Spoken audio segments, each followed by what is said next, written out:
Assalamualaikum warahmatullahi wabarakatuh. Hello, my name is Sylvia Adananta. Here, I have an opinion about smoking on campus. My opinion regarding smoking on campus is very disturbing, even though the campus area is not clearly regulated regarding cigarette use, such as is in elementary to high school. The campus area is still an educational area, where there are still many students who go to school and are not active smokers. Obviously, this would be very disturbing for them. In fact, according to the law and regional regulations, universities, as places for the teaching and learning process, are included in non-smoking area and are required to implement non-smoking area. According to the West Java and Jakarta Capital Area regional regulations, it's very clear that everyone is prohibited for smoking area, educational or campus environment. For those who violate it, they are also clear administrative and even criminal sanctions. Moreover, by using cigarettes without looking at the surrounding conditions, leaving cigarette marks in every corner of campus makes the cigarette users still unaware of their responsibility for their own cigarette burns. For cigarette users, especially students on campus, please use your brain and mind. Not everyone has healthy lungs. Those who are healthy must be maintained for the future.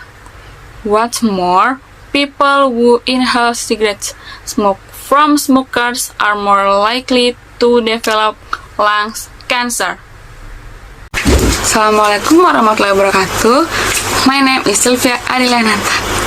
Here, I will explain about the simple present. What is simple present? Present in simple present tense means now. Then, simple means simple, and tense is the form of the verb according to the time period used. So, simple present tense is a form of tense that is used to express events that occur regularly, routinely, or are usually carried out in the present. Then, there are functions of the simple present. There are four functions, namely, the first, general truth, is a general truth or absolute truth. This means things whose truth is certain and generally known. For example, the sun rises from the east and sets in the west. The second one, habits. Next are habits or habits. For example, I go to school every day. The third, instruction, which means order or instructions. For example, include the command words that we often encounter on the road, such as do not enter this area. The third one is somewhat similar to habits.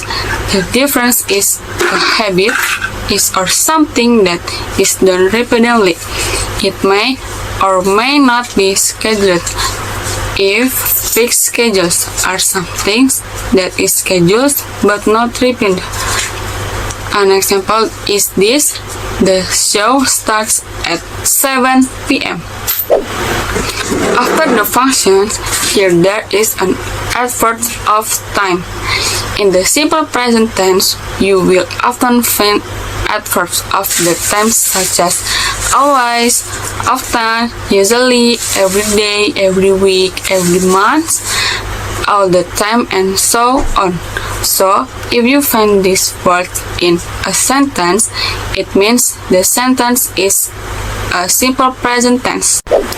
Here are the characteristics of the simple present tense, namely, using basic form of the verbs such as run, drive, sit, or play often use adverbs of frequency such as once, twice, every day, every week, 3 times a week, always, usually, often, sometimes, never, rarely. In the present tense, it is divided into 2 formulas. The first is verbal and the second is nominal. I will discuss one by one, starting from verbal.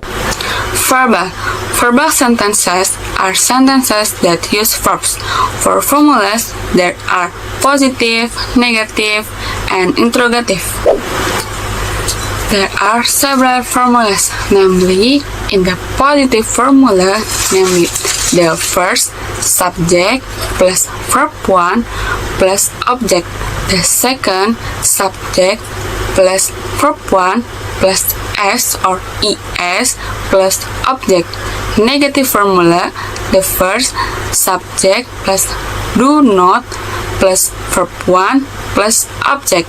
The second subject plus does not plus verb 1 plus object. Interrogative formula, the first do plus subject plus verb 1 plus question mark. The second does plus subject plus verb 1 plus question mark. This is the first positive formula. Subject are you, we, they plus verb 1 plus object. For example, I eat an apple, I wrote a letter. The second one, subject, she, he, eat, plus verb 1 plus s or es plus object. For the second formula, using the subject, she, he, eat, verb 1 is added with s or es. For example, she eats an apple. He goes to school. So, this is the negative present tense formula. The first subject, are you, we, they, plus do not, plus verb 1. For do not, if this is added after the subject. For example, I don't eat an apple.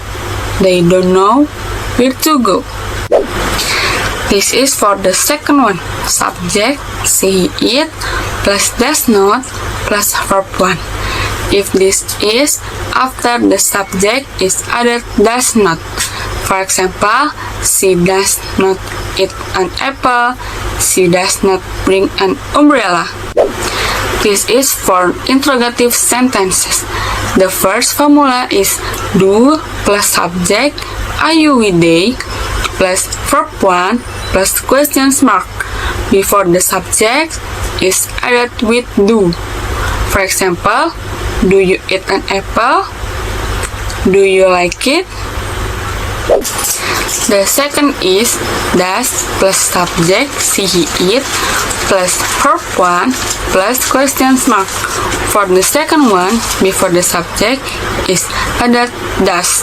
For example, does he bring the book? Does she eat an apple?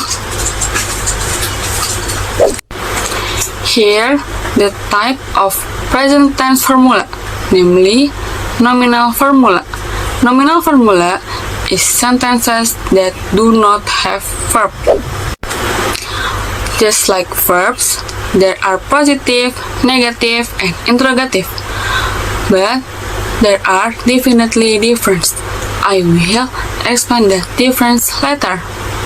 For the positive, subject plus to be plus ana. For the negative, subject plus to be plus not plus ana. For the interrogative, to be plus subject plus ana plus question mark. Ana is an abbreviation for adjective or noun or adverb. For the positive formula, subject plus to be is are plus ana. For example, He is a teacher. Rudy is a bus driver. This is for negative formula. Subject plus to be plus am is are plus not plus Anna. For example, Mom is not a chef. Rudy is not a bus driver. And finally, to the interrogative formula. To be, is are plus subject plus Anna plus question mark. For example, is the food delicious? Are you sad? Okay, that's all my simple present explanation. Wassalamualaikum warahmatullahi wabarakatuh.